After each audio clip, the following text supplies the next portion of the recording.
Hello, writers. I wanted to jump in live because I'm just feeling it. It's been a little while since I've been live in the group. I will be doing a longer live next week at our regular Thursday time.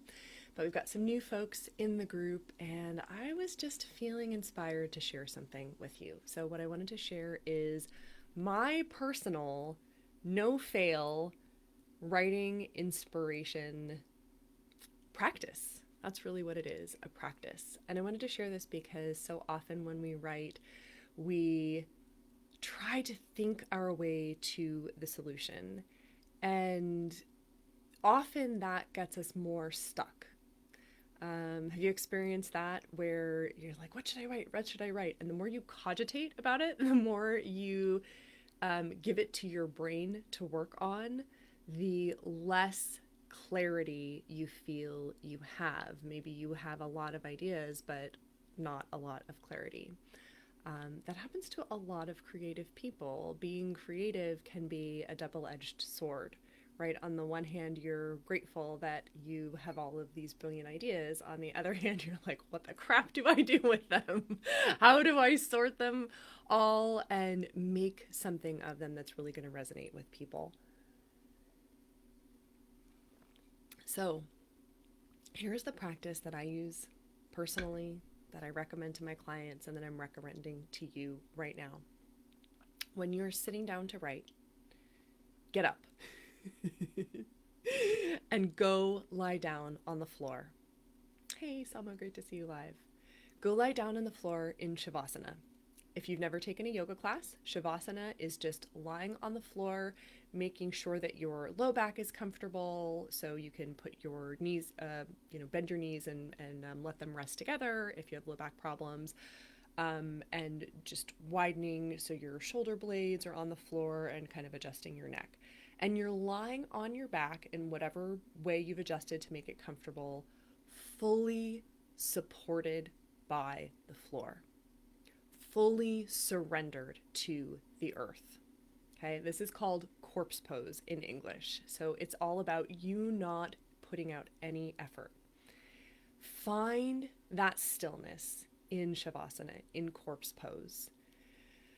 Allow your breath to just return to its natural rhythm. That might mean taking a couple of deep breaths first to just remind yourself if you haven't been breathing.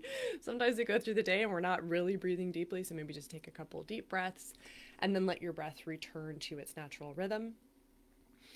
And as you are lying there, simply ask, what is the message that my people need to hear? Now, who are you asking? Totally up to you. If you have a practice of connecting with spirit guides, you might ask them. If you have a practice of praying, you might ask God or Source or the universe. If you connect regularly with your higher self, ask your higher self. And if you're not sure who you're asking, that's completely fine. You can just be asking your subconscious mind.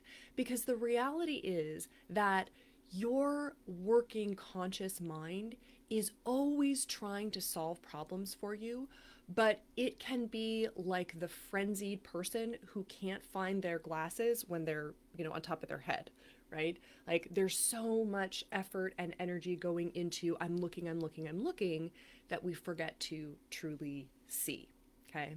So when you lie down, when you relax, when you surrender, when you allow yourself to be fully supported by Mama Earth, then you get to just go, what am I not seeing that is right in front of me?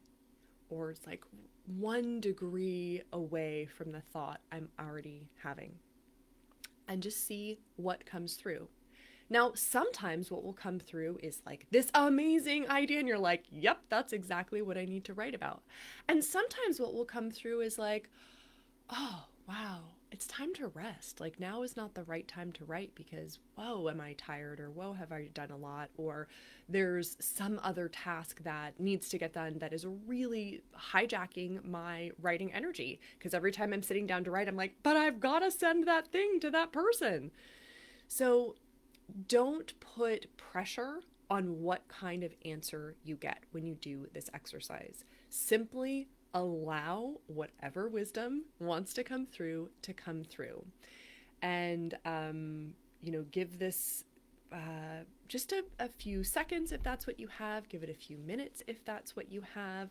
I usually do this for under 5 minutes. I mean, I'm not timing myself, but just, my internal sense of the clock and when I get back up and sit down at my desk, usually no more than 5 minutes have passed. But, if you have the time, you can be there longer. Do a full Shavasana, hang out for 10 minutes or so and really just let things recalibrate. You're sending a message to your body when you're in Shavasana. And the message is everything is great. Like, you're telling your autonomic nervous system, your vagus nerve is like relaying this message saying, oh, yeah, we're really safe right now. Things are really chill. And when your body is safe, your inspiration gets to flow. So this is all very practical. It's all very based in your physiology. And it's also all very magical because you're opening these gateways and tuning into whatever are those sources of inspiration that come for you. Maybe higher self, God, source, universe, your own beautiful subconscious mind who has all of these ideas that, he or she wants to give you and is just trying to get a word in edgewise as your conscious mind is like, I gotta do this, I gotta do this, I gotta do this.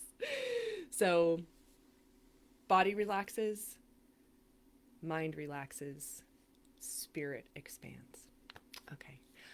Let me know in the comments if you plan on using this practice, if you have used this practice, and what other practices you use to allow inspiration to flow and to get outside of the cogitating in order to get the solution and move into the allowing and receiving to get the solution. All right. So have a fabulous, fabulous day. Let me know what you do with this in the comments below. And as always, I wish you very happy writing. Take care.